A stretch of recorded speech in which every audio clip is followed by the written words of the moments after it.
Welcome to Tennis in a Minute. I'm your host, Good Energy. In case you are not familiar, Sabalenka does not have a good record against teenagers. And if you guys are wondering, why opponents struggle against the teenagers, it's a lot of it's just scouting. When you are an elite tennis player, you have a lot more resources than a lot of your other opponents. Tennis really is about it's about getting sponsors because in case you guys are not familiar, most tennis players do not really make a lot of money playing tennis. A lot of the money comes from sponsors. If you take a look at someone like Naomi Osaka, who she's not even playing right now, she's still the highest paid tennis player.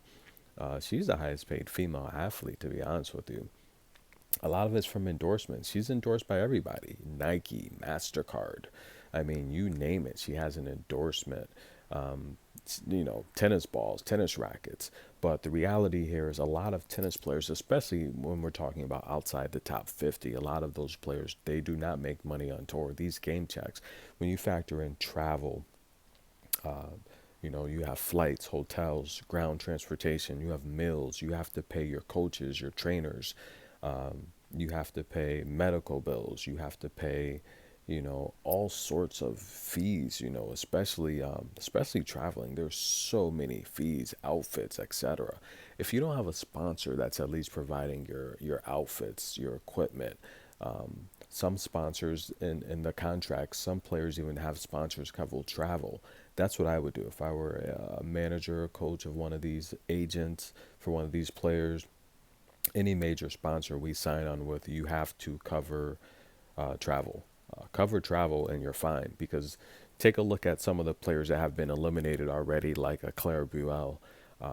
She's already and she's back in France playing her next tournament. She literally lost like the other day. So to get last minute flights, it's very, very expensive. And that's where a lot of the fees come from. So, like I said, a lot of the players outside the top 50, they're not making money. They're actually in the red. If you're flying from, especially if take a look at players that struggle and go on a losing streak, they're flying from city to city, and let's say the game check is three to $5,000, and then they're losing the first round of every tournament, just having a bad stretch. They're not making money at all. They're losing money, and the reality here is a lot of tennis players are in the red. But when we focus on the players inside the top 50, the players that win matches at Grand Slams, that's how you make your money. You have to win matches at master events and Grand Slams. So someone like Mirra here, who has made literally $185,000 in this tournament alone, that should be enough to cover her expenses and her sister expenses for relatively for the year. But you have to win matches at master and slam events. And of course, if you're a top 10 player, you have all the sponsors. They're coming at you with $1 million deals. And that's really how it works. Even someone like Sophia Kenin, who, look, she won a Grand Slam. That's a $4 million check. And she also had Motorola give her another $4 million, $3 to $4 million. So, look, she's set, as long as you have some solid investments, buy real estate and things like that. You should be pretty good.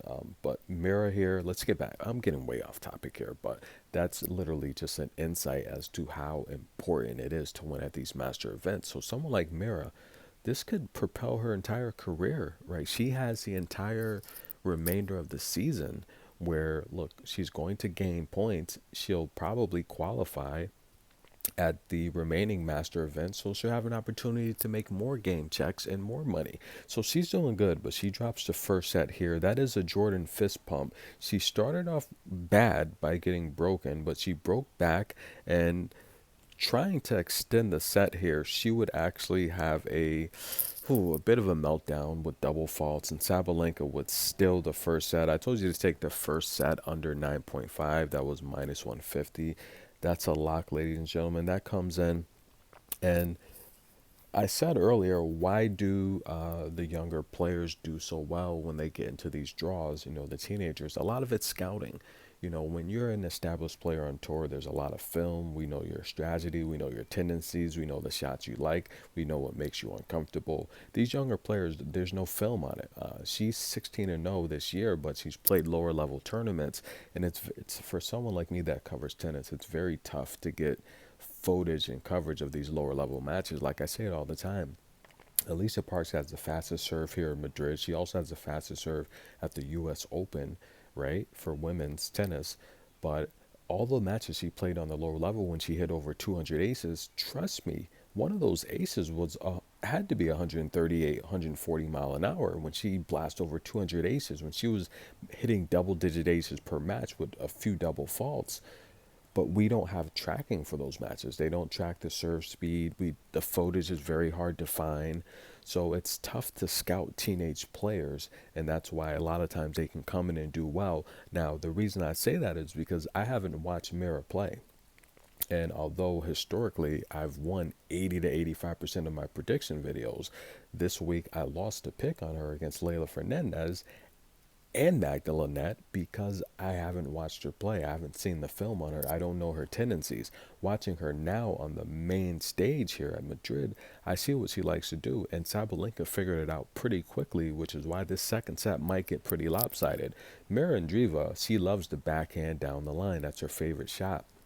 Sabalenka picked up on that pretty early on in the first set, and she was able to break her twice in the first set. But I'm your host, Good Energy. Nothing but love for Mirra Andreeva. Look, she's 16. She has a positive career in terms of upside. I think she'll win a Grand Slam one day, guys. Leave positive comments. She's only 16, and we're going to just get our popcorn for her future matches. I think she's got a great career.